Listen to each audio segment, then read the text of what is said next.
ഞാൻ ഹോസ്പിറ്റലിലേക്ക് പോട്ടെ. എടാ, നിനക്ക് സാമാന്യ ബോധമില്ലേ? കടിച്ചു കീറാൻ നിൽക്കുകയായിരിക്കും അവിടെ എല്ലാവരും.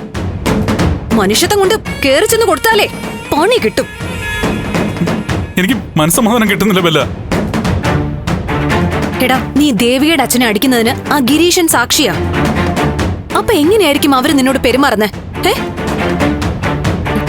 ഇനി പടിയൊക്കെ കിട്ടി ആശുപത്രി കിടക്കുന്ന അങ്ങേർക്ക് എന്തെങ്കിലും പറ്റി തീർന്നു പോവാ.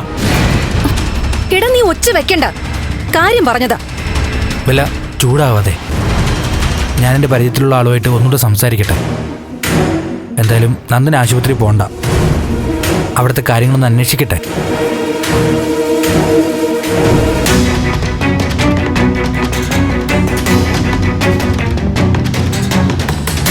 എന്താ, നിന്റെ സന്തോഷത്തിന് വേണ്ടിയല്ലേ ഞങ്ങൾ കൂടെ നിൽക്കുന്നേ. ഋഷിയുടെ കേസ് തലയ്ക്ക് മുകളിൽ നിൽക്കുക, അപ്പോഴത്തേക്ക് എന്തേ അടുത്ത കേസ്? ഒന്ന് ഒതുങ്ങി മാറി നിൽക്കുന്നതാ നല്ലത്. ഈശ്വര, അച്ഛനെന്തെങ്കിലും ഗുരുതര പ്രശ്നമായിരിക്കും സംഭവിച്ചത്.